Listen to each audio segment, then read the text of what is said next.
Welcome student. We have already discussed in previous two classes and very long video obviously previous two. What is probability, classical definition. Next we study about theorem of total probability, Boole's inequality, Bonferroni inequality, etc. So after that we start conditional probability, and obviously after that conditional probability, independent event, mutual independent, pairwise independent, etc. And that after that we study about Bayes theorem also. Most probably this is Bayes theorem, not today's. Today we learn about conditional probability as well as compound probability, independent events, up to events or two or more events, etc.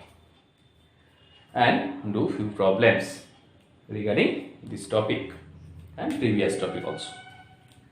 So what is conditional probability? First we write here what is conditional probability.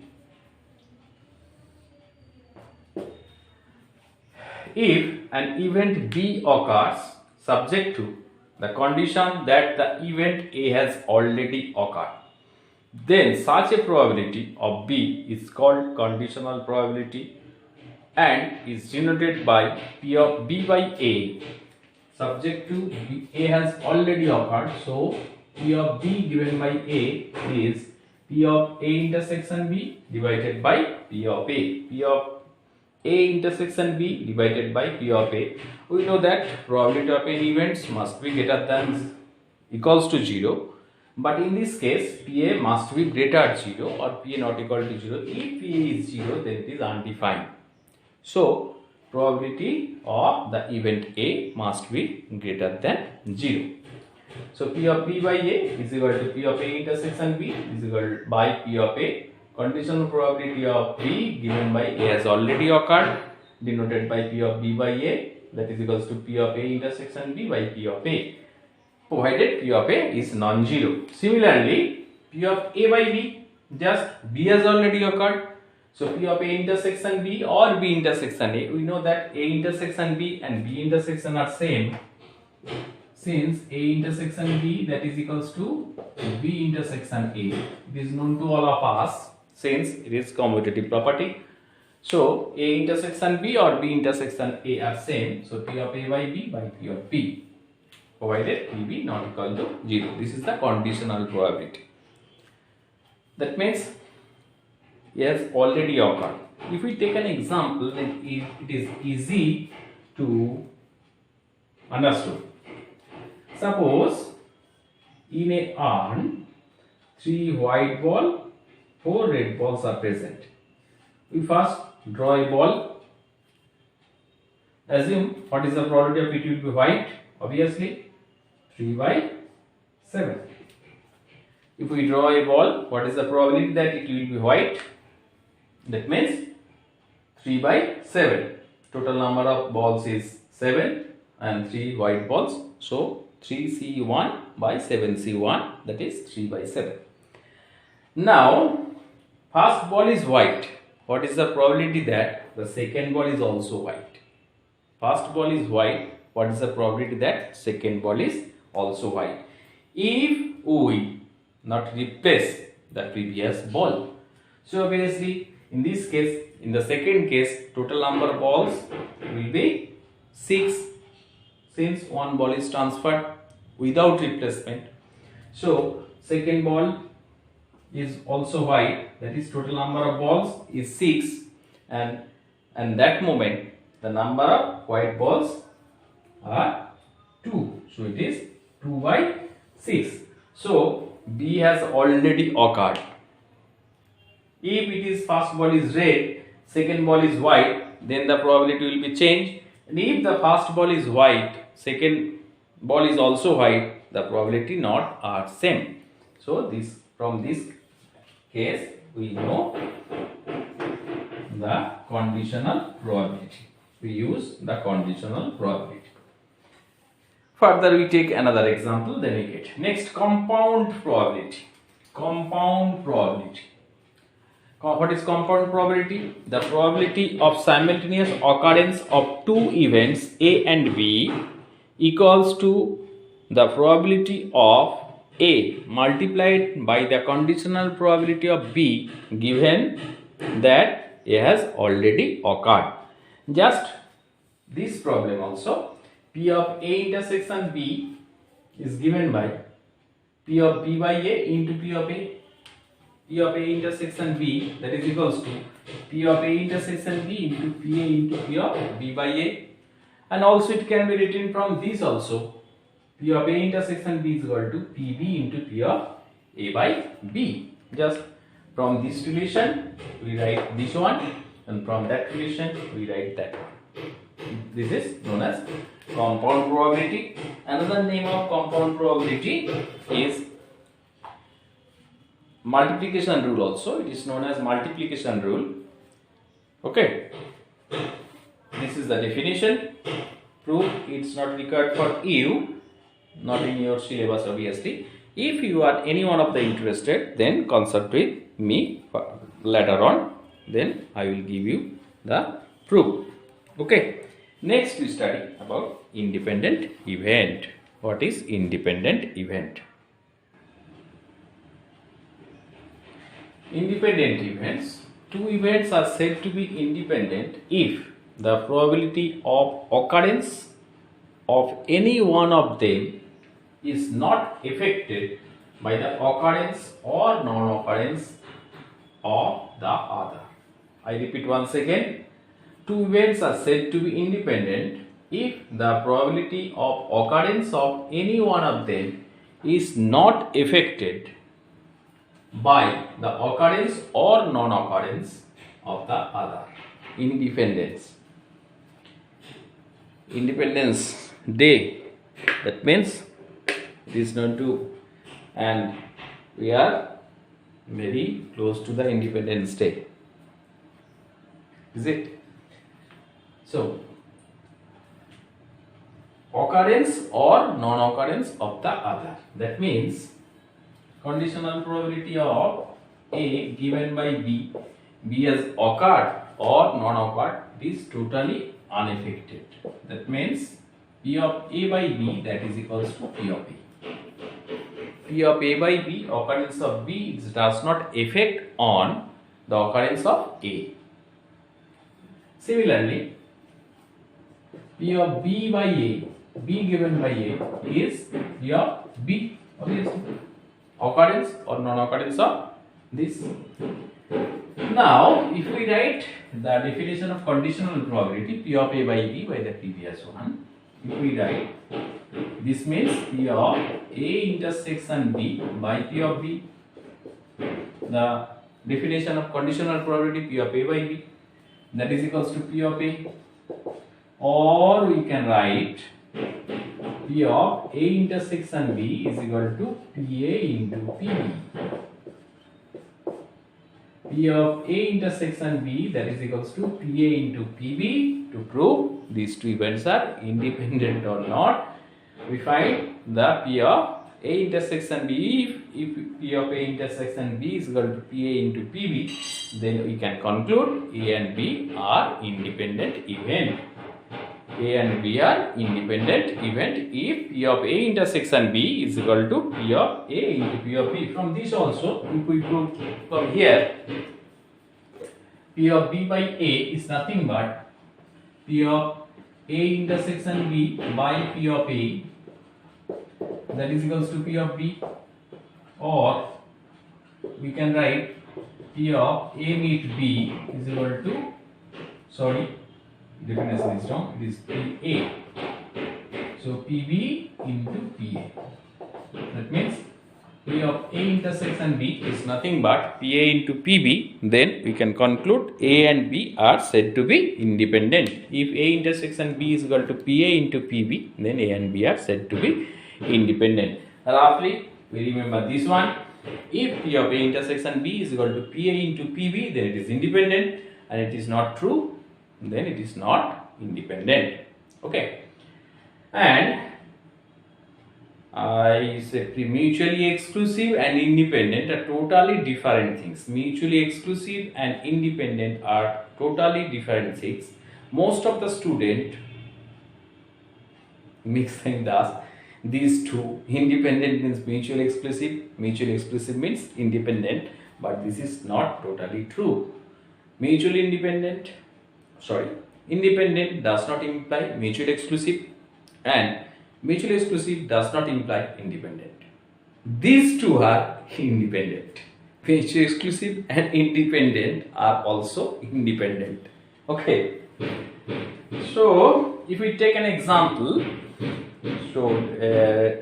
these two, if we take an example for discussion,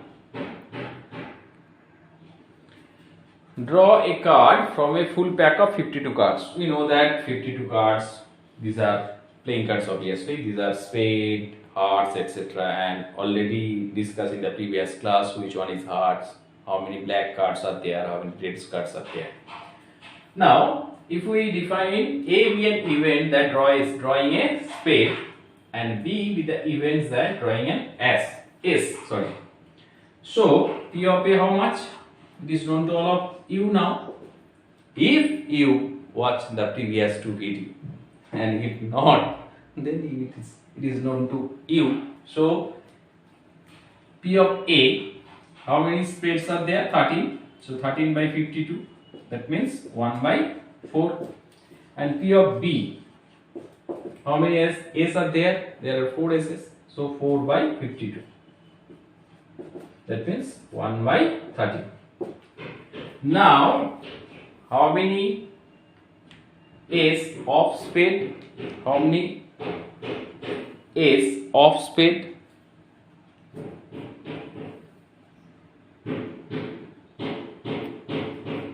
Obviously, this is nothing but P of A intersection B, spade as well as spade. That is equals to how much? A intersection B as well as spade, and also it is S. There is only one. So P of A intersection B is 1 by 52. 1 by 52. Now, PA into PB how much?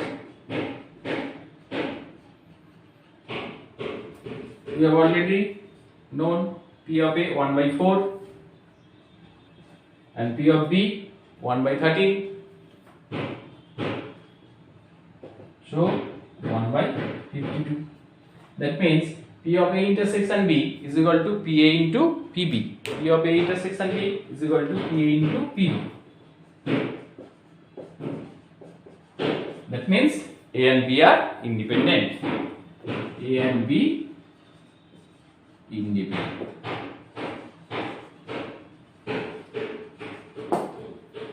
That's all. Next, we define pairwise independent. The event A1, A2, A3 up to AN are said to be pairwise independent if P of AI intersection AJ is equal to P of AI into P of AJ for all ij where I not equal to j. Taking two at a time of n things, say n events are there. If we take two at a time, then they are independent, then it is known as pair means two, obviously pairwise independent. Okay, just define this. Obviously, mutually independent and pairwise independent. Mutually independent means they are pairwise independent, but pairwise independent does not imply mutually independent. Okay, this does not imply that one. How?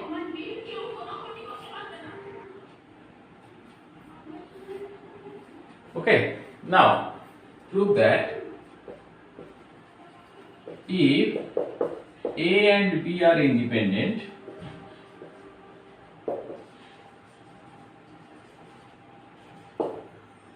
if A and B are independent, then prove that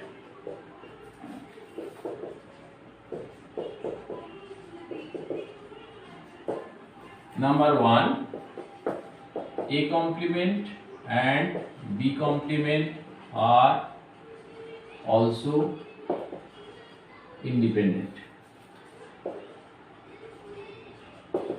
Number 2, A complement and B are also independent. And number 3, A and B complement are also independent. These three. If A and B are independent, then prove that A complement, B complement are also independent. A complement and B are independent. A and B complement are also independent. Okay. How? Number 1. A and B are independent is given. That means AB independent means P of A intersection B is equal to PA into PB. PA intersection B is equal to PA into PB. It is known. It is given. And we have to prove A complement, B complement are also independent. That means we have to prove P of A complement intersection B complement, that is equals to P of A complement into P of B complement. P of A complement into P of B complement. We have to prove this one. Now, we know that A complement intersection B complement, that is equals to A union B whole complement. Is it? How? From set theory? By De Morgan's law. By De Morgan's law.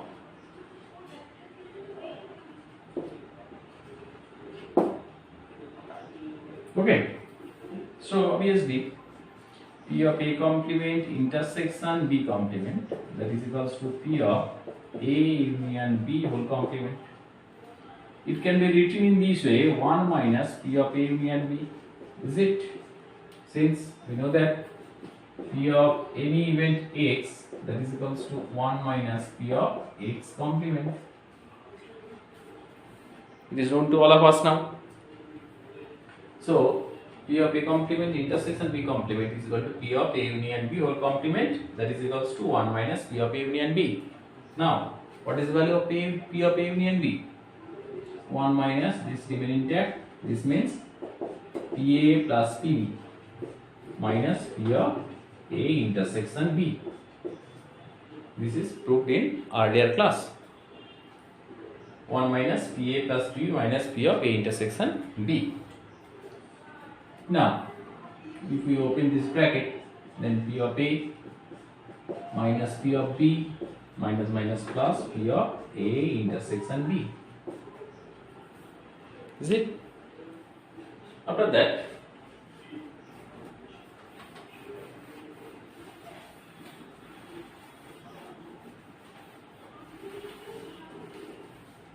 so we can write from this, or P of A complement intersection B complement, that is equals to 1 minus P of A remain intact minus P of B remain intact also.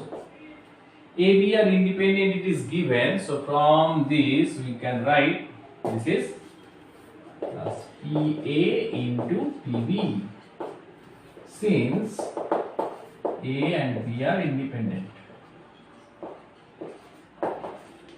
Since A and B are independent, so we can conclude this one. Or 1 minus P of A remains same. From these two, you take common P of B. So this is 1 minus P of A. So 1 minus P of A is common to both. Is common. So remaining portion is 1 minus P of B. Now 1 minus P of A, using this rule, we can write P of A complement, and this means P of B complement. So P of A complement intersection B complement is nothing but P of A complement into P of B complement. From this, that means we can conclude, if A and B are independent, then A complement and B complement are also independent. If A and B are independent, then A complement, B complement are also independent. And these two as your class work. these two as your classwork. Do it now and send it to me. Try to solve exactly in this way. So these two are as your classwork. This is it. Next week go to the another problem. Next, a problem of statistics. I will give you a problem, and this is also a problem. A problem of statistics is given to three students A, B and C, whose chances of solving are 1/2, 1/3 and 1/4 respectively. What is the probability that the problem will solve? I repeat the question again, read out again. A problem of statistics is given to three students A, B and C, whose chances of solving it are 1/2, 1/3 and 1/4 respectively. What is the probability that the problem will solve? Obviously, A, B and C try to solve the problem independently. They are independently trying to solve the problem. If I will give you the problem, then you are also trying independently or not, or compound event, combined process. Clear? In this case, they solve the problem independently. So obviously A, B, C are independent. So if let us take E1, E2 and E3 be the events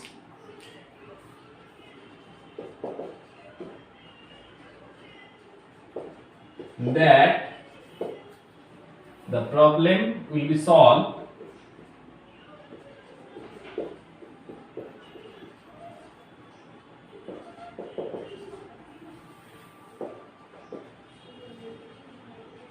by A is a student, B is name of another student, B and C respectively.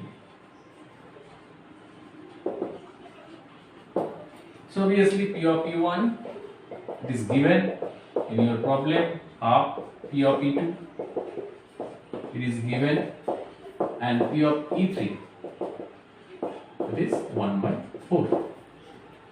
Now problem will be solved. This problem can be solved in two ways also. I can solve the problem in two ways and independently. Problem will be solved means P of E1 union E2 union E3. That means anyone. Problem will solve means either A solve the problem or B solve the problem or C solve the problem or A and B solve the problem. C can't. A and C solve the problem, B cannot. In this way. That means we have to A solve the problem, B solve the problem, C solve the problem. So we have to find out this union portion. Any one of them solve the problem. A, this is B, and this circle says C. All of three solve the problem. A and B solve the problem in this way. So P of, using this formula, P of E1 plus P of E2 plus P of E3 minus P of E1 intersection E2 P of E2 intersection E3 minus P of E3 intersection E1 plus P of E1 intersection E2 intersection E3. And it is given that they try independently. So you can write P of E1, just put the value first, P of E1. Then it is easy. 1/2 plus 1/3 plus 1/4. Now these are independent events.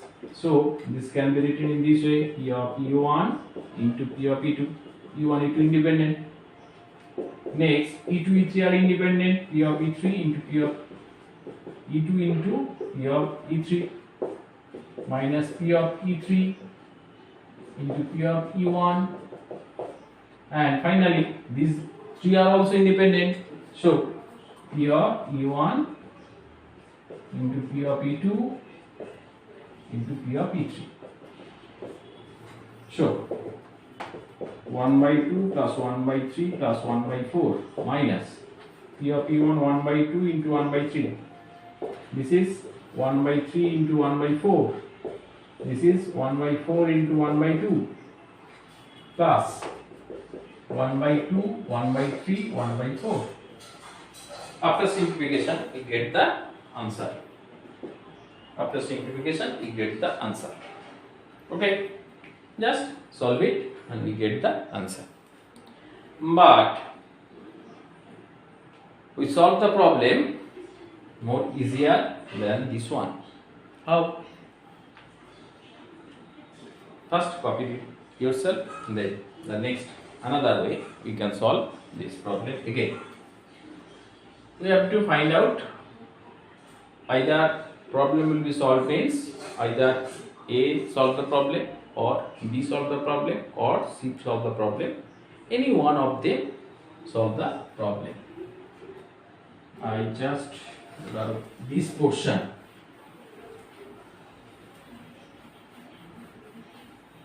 That means we have to find out the probability of at least one of them solve the problem. That can be written as 1 minus probability of none of them. Just take complement. None of them solve the problem.